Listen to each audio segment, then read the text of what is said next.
और अब हमारे साथ खुशबू जुड़ चुकी हैं। अभिनेत्री तो हैं ही, प्रोड्यूसर भी हैं। बहुत बहुत शुक्रिया खुशबू, समय निकालने के लिए। शुक्रिया। आपको भी बचपन से अब तक देखा है फिल्मी पर्दे पर। आप से ये जानना चाहेंगे, क्या एहसास इस समय आपके, क्या ख्याल कि हम अपने बुजुर्गों को कोरोना के इस समय में किस तरह से सुरक्षित रख सकते हैं, महफूज रख सकते हैं, क्या विचार?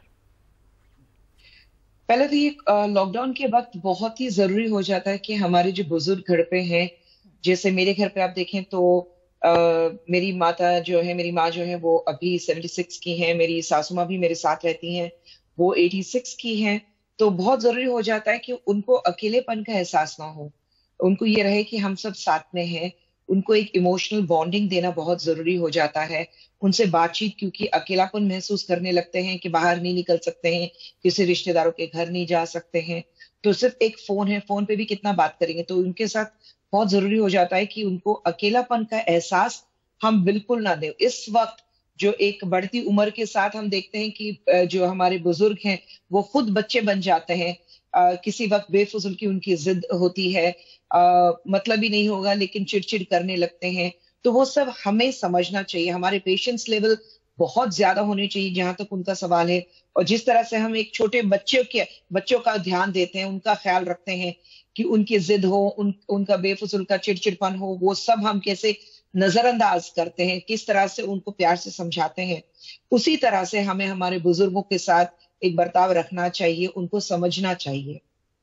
Khushbu, in terms of that sense of isolation which a lot of senior citizens would be facing, particularly now during this COVID situation, their emotional well-being, particularly those who may have lost a spouse, is that something that we need to think about actively much more? That there may be an elderly person, an elderly gentleman or an elderly lady living alone in a house in the middle of COVID, their mental and their emotional well-being, we don't think about it twice.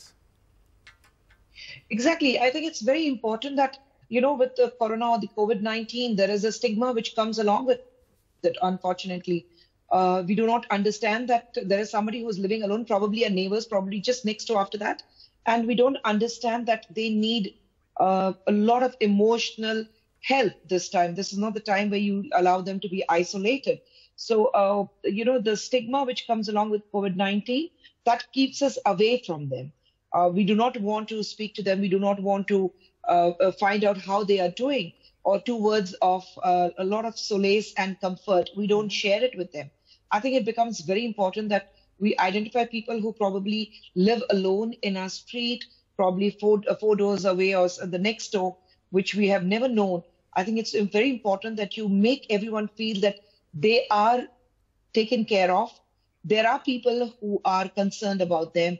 There are who actually, share a few words with them. Sure. And just those few words make such a difference. Khushbu, thank you so much for sharing those thoughts with us.